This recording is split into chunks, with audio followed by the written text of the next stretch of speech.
I want to get kind of back to basics on these types of items that we as CVAs and CPAs, I think we tend to want to go to the numbers quickly, but I just want to make sure everyone can find the sections and the standards related to standard of value and valuation date.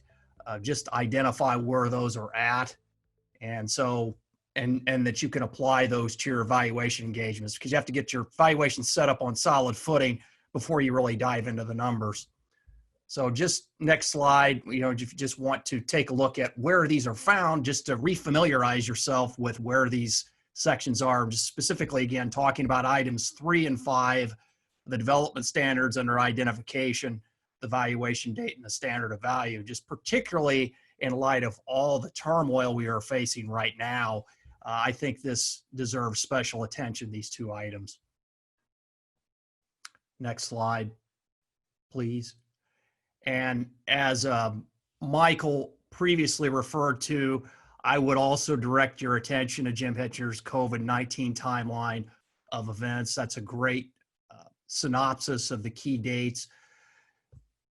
Critical that you understand when your valuation date is and whether or not your company is directly impacted by COVID-19 at the date of the valuation, if it warrants changes in the cash flows, changes in the risk, and or whether or not you need a subsequent event disclosure. So critical to take a look at that. And again, I would direct you to Jim's timeline of significant events.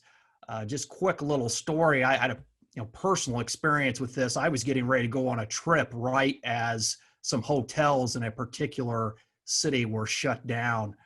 So that it's interesting. Jim's timeline lines up pretty nicely with that particular.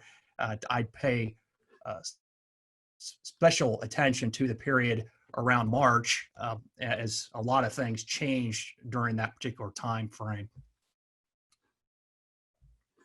Next slide, please.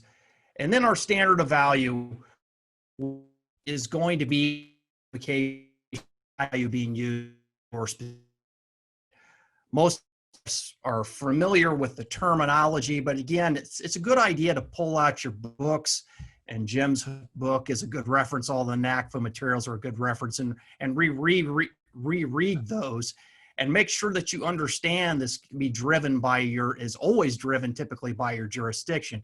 It may be obvious in some cases when you're dealing with the IRS, and in many cases it may be less obvious. And when you're working with an attorney, you should generally get that direction from them, and if not, get some direction from have a communication with your client, make sure they understand it, and that they would confirm which path you're going on. Again, quick little story. I mean, I've had this change on me in the middle of an engagement because factors change. So this is something you need to pay particular attention to, because especially in an M&A environment, maybe where you are trying to help somebody buy a company or sell a company, this can move depending on the fact pattern as it changes. So get that, make sure you get that on your engagement letter, and over communicate. I think it's always better to over communicate certainly than under communicate.